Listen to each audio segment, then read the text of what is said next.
It's the ABC 12 Highlight Zone, sponsored by Al Serra Auto Plaza.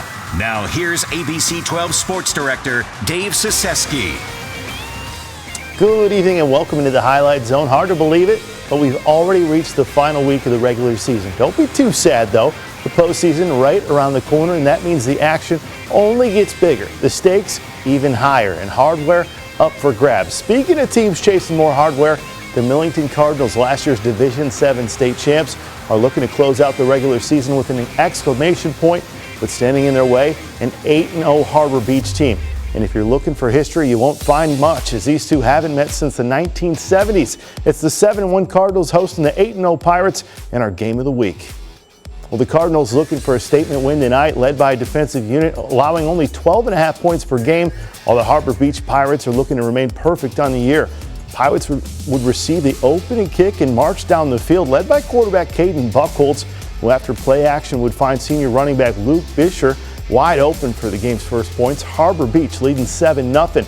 Millington's offense would take the field and look to get the run game going early with this 25-yard dash from sophomore running back Hudson Myers, but the drive would stall on a failed fourth down attempt. Harbor Beach goes back to work on offense. Caden Buchholz looking for a shot down the field, and he'll find his man in senior running back Benson Harper, setting the Pirates up just inside the red zone. You don't usually see running backs making those type of grabs. Pirates knocking on the door, and who else but Caden Buchholz keeping the ball and doing it with his legs, beating the Cardinals defense to the edge with a little stiff arm for good measure, and the Pirates extend their lead 14-0 as the first quarter comes to a close. Now they would continue to keep their foot on the gas. How about this in the second quarter? This time they'll give it to the big fullback on fourth down as senior Rogan Messing, who pushes the pile and finds his way into the end zone with just 46 seconds left in the first half. The Pirates would have one more chance to put points on the board, and Buchholz stands in the pocket. He'll deliver to Benson Harper, breaking a tackle and sneaking into the end zone. Pirates lead 27-0 going into the half. The Harbor Beach offense would continue its momentum in the second half as the Pirates moved to 9-0 on the year. The final score 41-7. Well, Davison looking to finish their season strong, coming off a tough loss to Grand Blanc tonight, hosting the Lapeer Lightning. Davison Jackson Dosh has been special. He continued that here. A pass to Ty Anthony Lewis in the corner of the end zone. Cards' first touchdown of the night. They go up 7-0 and just getting started. Cardinal Cortez Porter is a dangerous man, and for some reason teams keep kicking it to him, and he'd make them pay. He'll go up the middle of the field untouched all the way for the house call, and he wasn't done on the night. How about that? Student section loving it, and why wouldn't you with this team? Already with a kick return, we'll go back to the Porter show. This time his third touchdown of the night. That makes it 30-0 lead in complete control. And Jackson Dosh now doing it with his legs on the quarterback keeper. That touchdown is going to make it 37-0. Davison absolutely rolling, and we'll save the best for last. This one for the ages. How about this play? Dosh is going to get it to Robert Martin, who pitches it over to Notre Dame commit Ben Nichols. He'll find the end zone. I mean, you can't make this up. That's a left tackle. Cardinals win 44-0 and look primed for a state title run. Well, it's time to take a quick break, but when we return, we're headed to Goodrich for the undefeated Martians hosting the Flying G's at Gladwin. We're fighting for a share of the Jack Pine Conference title. The Highlight Zone continues next.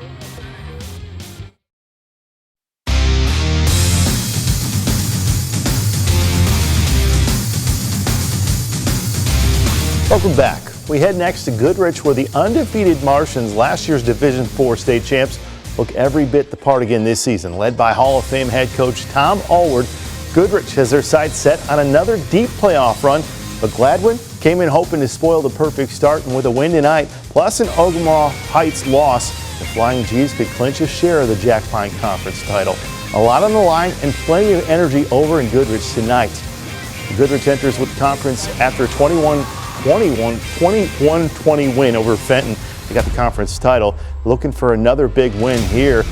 Dominant Martian squad. First quarter in the first possession, Jacoby Leggett gets the carry. He takes it down the sideline. 56 yards for the touchdown. Martians take the 7-0 lead. Fan section loving it. And I promised there'd be more celebration coming, but that celebration would have to wait. On the ensuing kickoff, the Flying G's would make the house call. That's Logan Walters taking it 83 yards, and we are all tied up at 7-all. But the Martians would then go to the air raid. Mazik is going to roll out and find his receiver Isaac Valley in stride in the corner of the end zone. 32-yard strike makes it 14-7 Goodrich. Buckle up for this one. Gladwin would answer right back. Colton Peffinger goes up the gut. 58-yard tutty, and the QB keeper, no one near the quarterback there. However, they missed the extra point. Goodrich up by 1.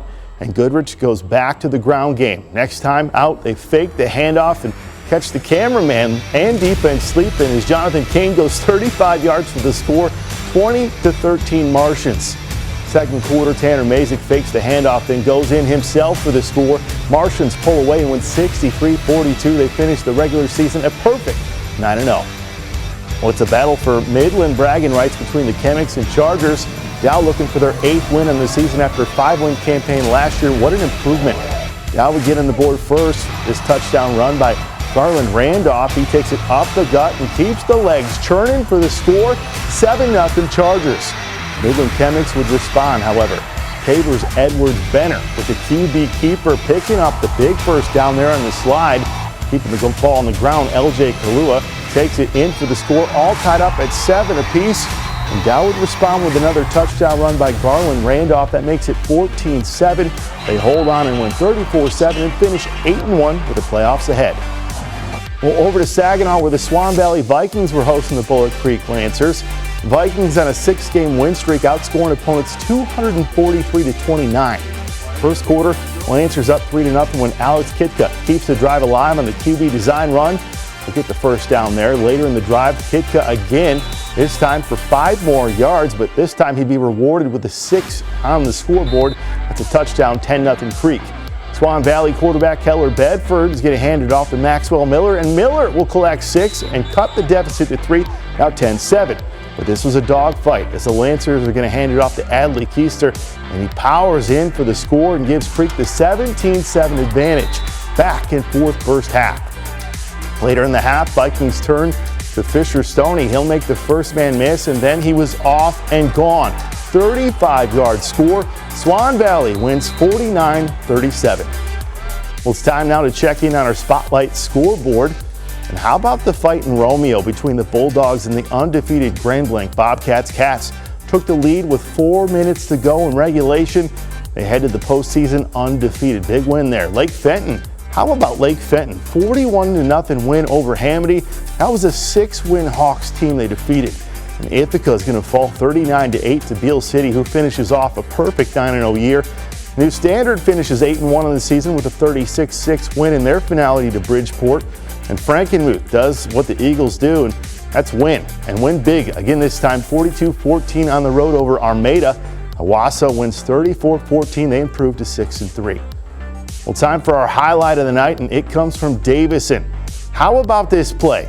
We saw it just a few minutes ago. Dosh drops back and finds Robert Martin, who then pitches it over to Notre Dame commit Ben Nichols, and the big man rumbles his way into the end zone. Wow, what can't this guy do? I swear, the blindside protector turns into a touchdown machine. Nichols in for 6. A play for the ages as Davison lights up the scoreboard in style. Well, the votes are in, and with more than 40% of the tally, the Frankenmuth Eagles are your Week 9 Elga Fan Zone winners. Congrats to the Eagle faithful. You officially soar into the postseason bracket. That makes 9 winners so far this season, and now just one final spot remains. The last ticket to the postseason bracket comes down to Davison, Millitine, and Lapeer. 3 passionate fan bases all looking to make their mark. Speaking of school spirit, we caught up with the students from Millington to hear what makes their student section one of the loudest and most loyal in mid-Michigan.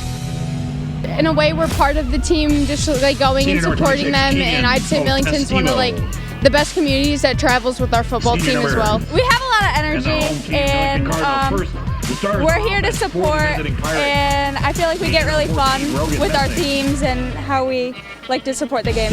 I think it's one of the greatest things to watch, truly. I just love how we can all come together, and especially like during games like this, just all have a good time and make the most of it. Yeah, I have to agree with that. I think coming together as a community and supporting these boys all the way is the biggest thing that they can ask for. A big game in East Lansing tomorrow between the Spartans and Wolverines. Both coaches talked about what this game means for the program.